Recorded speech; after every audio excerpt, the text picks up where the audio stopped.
आइयो चाचा जी, नहीं मन लगे छै, एकटा चुटकुला कहियो ना। अच्छा मन नहीं लागे छो।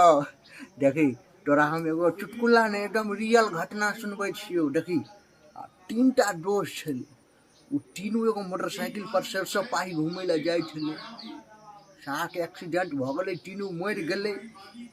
आब गेले यमराज लग। तो यमराज कहलकै जे सुन बच्चा, तोरा तीनों में से स्वर्ग में एकटा छौड़ा कोई जेबी। वो केना? तो तू तीनों हमरा से एगो एगो सवाल पूछबी, आ जकर सवाल के जवाब हम नहीं दे पेबो वहटा स्वर्ग में जेबी, नहीं तो सबटा नरक में जेबी। आखिर यमराज के ई बात सुन के तीनों छौड़ा सोच में पड़ गेले।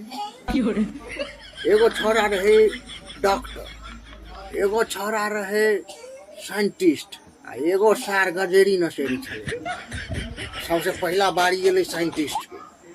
साइंटिस्ट पूछे छै यमराज, अहाँ हमरा एगो सवाल के जवाब दिया। कहे छै की? तो कहे छै इस दुनिया में जतेक गाछ छै ओइमे कै गो पत्ता छै? आकि यमराज धक से एना के आँख मंड गेलकै, एना के कहलकै कि हाथ में पूरा रिपोर्ट आबि गेलै। कहे छै ले देखी 92 करोड़ 89 लाख एना के फलना चिलना। डॉक्टर के साइंटिस्ट कहे छै बाप रे बाप, अहाँ के एक झटका में जवाब देलियै, बेचारा साइड भ गेलै। आब बारी एलै डॉक्टर के। डॉक्टर कहे छै अभी तो साइड भेल, हम तेहन सवाल पूछे छी जरा जवाबे नहीं डाले। कहे छै यमराज, कहे छै की? कहे छै अहाँ कहू कोरोना के इलाज की छै? आकि यमराज एना के चुटकी बजल के हाथ में पूरा रिपोर्ट आबि गेलै। कहे छै ले देखी। आकि डॉक्टर एना के देखे छै रहू पही सब फार्मूला तो ठीके छै। आज जे हम धरती पर इलाज सबके करने रहितों तो सभा के जान बच जैती। बेचारा साइड भ गेल। आप बारी ले बहान चो नशेरिया गजेरिया।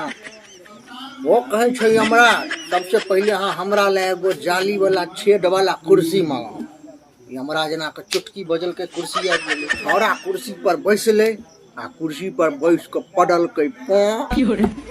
आ छौड़ा कहे छै यमराज आब कहू हम जे पड़लियै से कै छेद द के निकलियै?